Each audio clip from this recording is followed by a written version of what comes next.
AP fibre నెట్‌కి సంబంధించి కూటమి ప్రభుత్వం కీలక నిర్ణయం తీసుకుంది. ఫైబర్ నెట్‌లో దాదాపు 500 మంది ఉద్యోగులను సర్కారు తొలగించింది.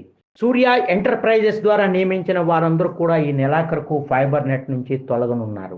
ఇక ముందు ఎటువంటి పొడిగింపు ఉండబోదని సంస్థ యాజమాన్యం స్పష్టం చేసింది. వైసీపీ ప్రభుత్వ హయాంలో పులివెందుల, కడప జిల్లాల్లోని పలు ప్రాంతాలకు చెందిన వారిని ఉద్యోగులుగా చేర్చారు.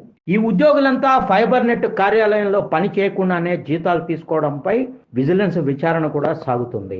2014లో నాడు అధికారంలో ఉన్న టీడీపీ ప్రభుత్వం అతి తక్కువ ధరకు కేబుల్, నెట్, ఫోన్ సేవలను తీసుకొచ్చింది.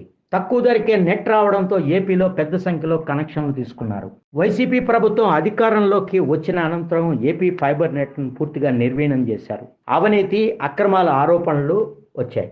ఏపీ ఫైబర్ నెట్ అంతా అప్పులమయంగా మారడంతో కనెక్షన్లు కూడా గణనీయంగా తగ్గిపోయాయి. అయితే నేటికి పరిస్థితిలో మార్పు లేకపోవడానికి ప్రధాన కారణం సిబ్బందేనని సర్కార్ గుర్తించింది.